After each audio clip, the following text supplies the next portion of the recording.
Gus, tadi kan sempat kita singgung masa lalu Anda ya. Siap.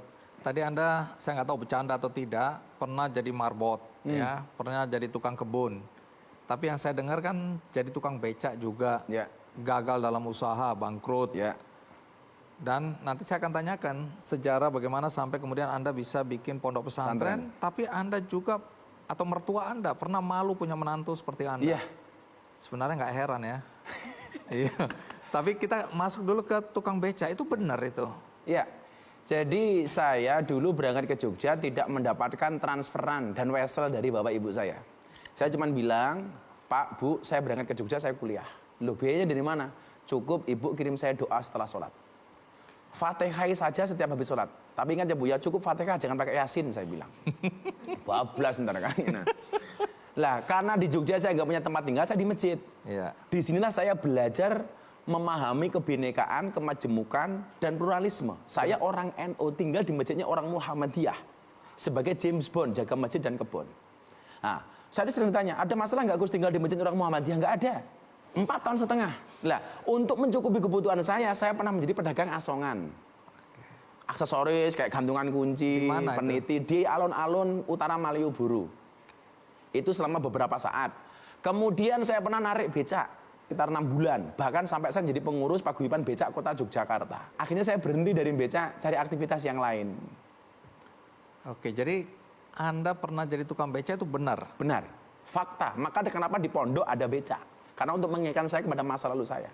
Oke, ini Anda nggak malu menceritakan semua ini? Enggak, kenapa malu? Oke, kan ada yang merasa tukang becak itu kurang bergengsi pekerjaannya, profesinya. Ya, tukang becak itu lebih bergengsi daripada wasit sepak bola. Kenapa begitu? Wasit sepak bola itu profesinya aneh, lari ke sana kemari mencari kesalahan orang lain. Saya baru paham hari ini. Dan yang paling celaka, wasit tinju. Kenapa? Ada orang berpelukan dipisah, ada orang pukul-pukulan dibiarin, kan kurang ngajar banget gitu. Ya, semakin paham saya bahwa ada profesi-profesi yang sebenarnya harus dipertanyakan. Apakah dia akan masuk surga atau tidak? Ya, saya nggak malu sama sekali. Mudah-mudahan nggak ada wasit berhenti gara-gara mendengarkan percakapan kita ini ya. Oke, menarik sekali Gus. Nah, tukang becak. Sekarang yang jadi pertanyaan, kan Anda punya pondok pesantren. Ya. Namanya apa tadi? Ora aji. Artinya apa itu? Not value. Oh, nggak ada nilainya. Nggak ada nilai. Karena bagi saya manusia itu kan hina di hadapan Allah. Rendah. Makanya saya mencoba memposisikan saya seperti itu. Maka ketika ada orang membuli saya macam-macam, sama sekali nggak kepikiran. Ya karena kita not value. Sudah, saya santai. Saya sering mengatakan, orang baik itu egois. Karena selalu memandang orang maksiat dengan kacamata kebencian. Sementara ahli maksiat itu justru memandang orang baik dengan kacamata kasih sayang. Suatu saat saya duduk di kafe mau pengajian sama mbak-mbak LC, ladies skirt, ya, teman-teman pemandu karaoke lah itu. Iya. Begitu kita duduk, Bang, itu ada rombongan pengajian lewat. Yang keluar dari mulut mbak-mbak itu saya kaget. Apa itu? Saya ngiri dengan mereka loh, Gus.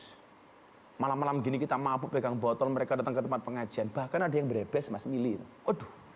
Sementara satu saat saya menemani beberapa teman yang dalam tanda kutip baik lah. Sok suci. Sok suci lah. Begitu lewat depan kafe, melihat mbak-mbak yang menggunakan pakaian seksi.